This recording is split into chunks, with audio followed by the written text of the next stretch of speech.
Eh bien, salut Xavier! Eh ben, salut Guilain. Vous vous souvenez l'an dernier la trogne de chêne qu'on avait faite Oui, on en mettra coup- le lien de la vidéo. voilà, en coupant tout simplement la tête. Et donc là, il s'est passé un an. Et Ouais. en un an, qu'est-ce qui s'est produit? Eh ben, il s'est produit que, moi je dis que ça perce. En fait, il y a des yeux dormants tout le long, Ouais. et les yeux dormants se réveillent et ça part. Donc là, on voit, c'est presque buissonnant en fait. Et moi, ce que je veux, c'est des branches en tête. Donc là, ce que je vais faire, la première année, c'est tout simple. Euh, je vais me contenter de l'éplucher tout du long. Tous les trucs qui sont repoussés. Hop. Voilà. Il y en a pour un petit moment, hein. Mais ne garder que ce qui est reparti sur la tête. Après, on part du principe que toujours la sève monte. Donc à partir du moment où je vais couper ses yeux, ses départs, la sève va monter et va alimenter le dessus. Pareil, sur le dessus, je fais un peu de sélection, hein.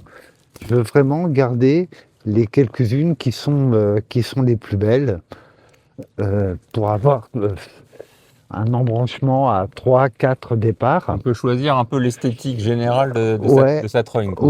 ouais. Et donc, vous voyez, il y en a pour un petit moment à éplucher. Donc, on voit, hein, il y a énormément d'yeux dormants le long d'un arbre. On ne les voit pas, mais quand on coupe la tête, eh ben, ils se réveillent. Et voilà. Donc là, Et c'est là, donc ça, parti. ça c'est année 2. Enfin, enfin, c'est au bout d'un an, quoi. Voilà. Et après, là, Après, t'attends encore un an.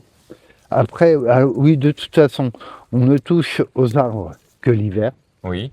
Là, ce que je vais faire, c'est que je vais voir l'année prochaine comment ils se comportent.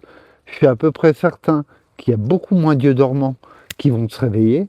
La sève va vraiment aller vers le haut et, euh, et m'alimenter les quelques branches que je vais laisser. Là, j'en ai une grosse, une belle, ici, là, et qui s'écarte, Ah que oui. je vais garder.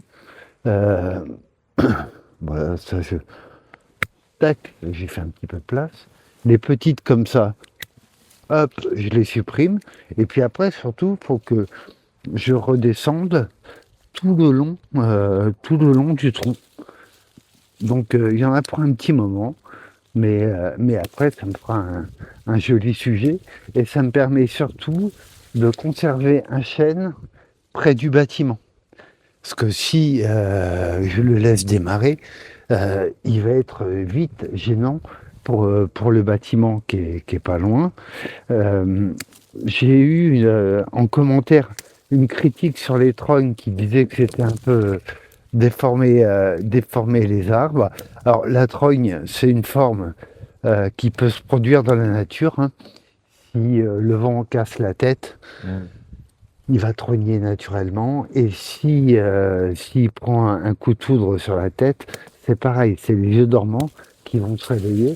Moi, ce que j'adore sur les trognes, c'est que ça fait vraiment des hôtels à oiseaux. En fait, ils font toujours leur nid là au milieu. Ça leur permet d'être à une hauteur minimum pour se préserver des prédateurs et surtout d'être bien calés au vent, d'être bien protégés. Donc moi j'aime cette forme, j'aime cet arbre paysan. Voilà, c'est parti pour l'épluchage de la trogne. Eh ben, merci Xavier, à bientôt. À bientôt.